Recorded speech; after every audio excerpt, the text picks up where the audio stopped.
What's up, guys? I'm here with my good buddy Alistair, and he's going to show you how to low bar squat. Slightly bent over low bar, I guess weightlifting, a high bar type squat. So I move my stance in. Okay, feel that bone? It goes right under that. It's the spine of the scapula. And today we're going to learn how to low bar squat.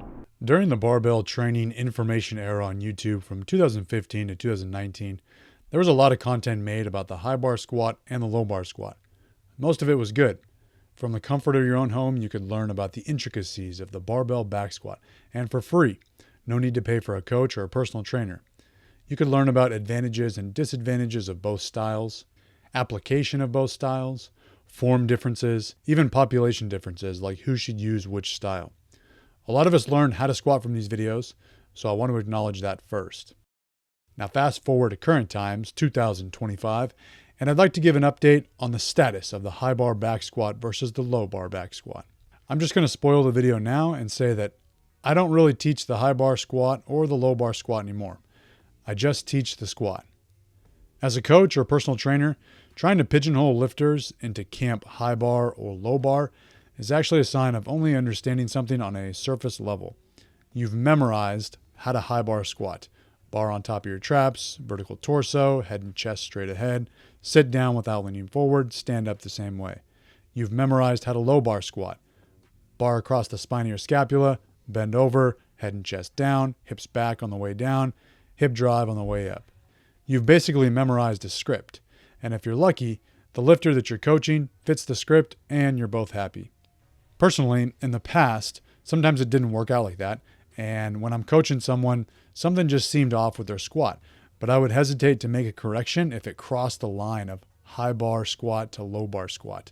I was coaching the squat with my hands tied because I was essentially just coaching the high bar squat or the low bar squat rather than coaching the lifter. And I was starting to feel like I cared more about the aesthetics of their low bar squat or of their high bar squat rather than just worrying about their squat in general.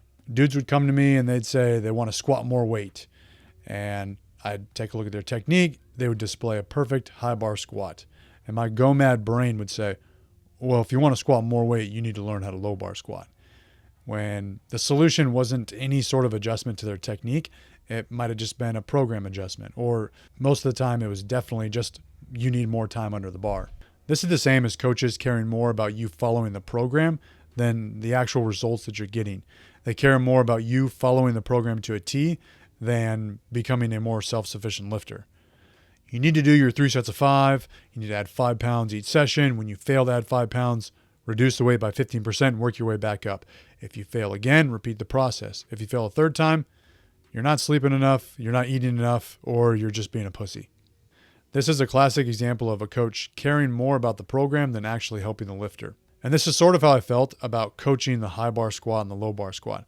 I was more concerned with them hitting these technique bullet points than just worrying about the results they were getting. I should be helping them squat in whatever way needed to squat hard and squat often. Nowadays, I find it much more helpful to just teach lifters how to squat without worrying about fitting them into a specific style of squat. I don't need to analyze their squat to determine if they're a high bar squatter or a low bar squatter.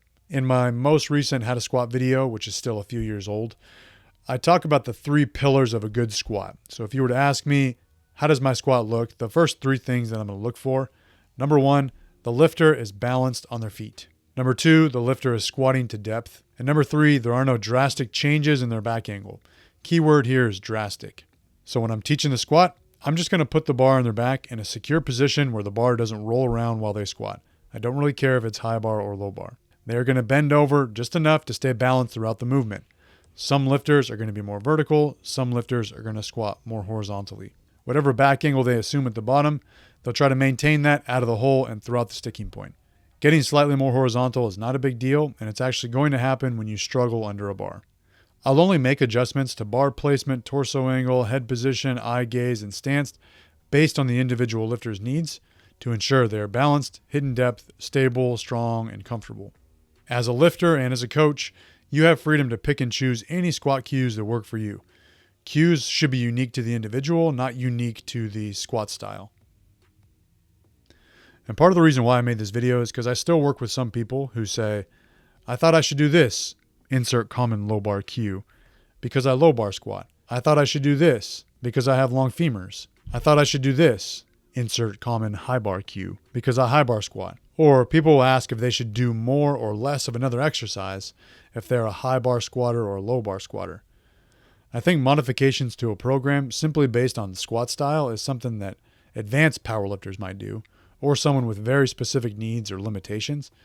But in general, if you're just a lifting enthusiast, you probably don't need to change a program based on how you carry the bar on your back. I think that you'll get different results when you compare the front squat to a good morning, but comparing results and differences between placing the barbell 1 to 2 inches higher or lower on your back is just not worth worrying about. Let's take my current squat as an example. Right now, I place the barbell on top of my traps because that feels most comfortable to me. In the past, I put the bar lower on my back because that felt better at that time. I let myself bend over just enough to stay balanced on the descent. I actually try to feel more than I think as I descend.